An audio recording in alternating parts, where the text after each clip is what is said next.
आप में से बहुत लोगों की तरह सिस्टम की हालत देखकर मेरा भी मन किया पॉलिटिक्स ज्वाइन कर लूं। ऑप्शंस बहुत सारे थे, मगर सोचा पहले पॉलिटिक्स को थोड़ा समझ लेता हूं, क्योंकि यहां तो वोट देने तक का एक्सपीरियंस नहीं है। अस्सलामुअलैकुम फ्रेंड्स, मैं वाजिद मिर्जा। दोस्तों, जब मैं पॉलिटिक्स को समझने बैठा तो मैं हैरान रह गया कि पॉलिटिक्स तो इंसानियत का सबसे बड़ा सेंटर है। यहाँ तो इतने अच्छे लोग हैं कि दिल खुश हो गया। एक अमीर आदमी अपनी आराम की जिंदगी छोड़कर गरीबों के लिए खड़ा हो जाता है कि मैं उनकी आवाज बनूंगा, उनके मसले हल करूंगा, उनके घर तक जाऊंगा। ये देखकर दूसरे अमीर लोगों का भी हृदय परिवर्तन हो जाता है। वो भी अपना पैसा लुटाने के लिए तैयार हो जाते हैं गरीब अवाम के लिए इलेक्शन फंड के नाम पर। वो उस पहले अमीर की मदद करते हैं।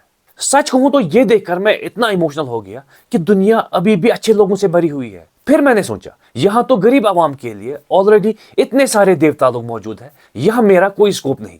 मगर फिर एक ख्याल आया, बेचारे अमीर लोग जो गरीबों के लिए पिछले 70 सालों से इतना कुछ कर रहे हैं, लेकिन खुद उनके लिए आवाज उठाने वाला कोई भी नहीं। गरीबों के इतने सारे लीडर्स, मगर अमीर का एक भी नहीं।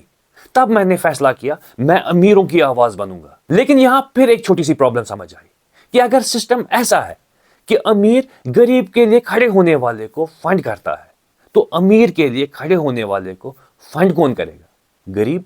बस कुछ इस तरह मेरी पॉलिटिक्स का सफर एक सोच से शुरू और एक सोच पे ही खत्म हो गया। तब मुझे यह भी समझ आया कि इतने सारे हाईली क्वालिफाइड यूथ सिस्टम को बदलने के लिए पॉलिटिक्स में क्यों नहीं आते, नौकरियों के पीछे क्यों भागते हैं जो कभी मिलती भी नहीं। यहां मसला गरीब और अमीर का कम, सिस्टम का ज्यादा है। इस सिस्टम में कहानियां वही रहती है, बस किरदार बदलते रहते हैं। यहां इक्वेशन सिंपल सी है, जो खड़ा होता है वो अकेला नहीं होता, और जो अकेला होता है वो खड़ा नहीं होता। फाइनली मैं इस नतीजे पे पहुंचा हूं कि सिस्टम को बदलने की कोशिश से अच्छा है सिस्टम के धक्के खाना।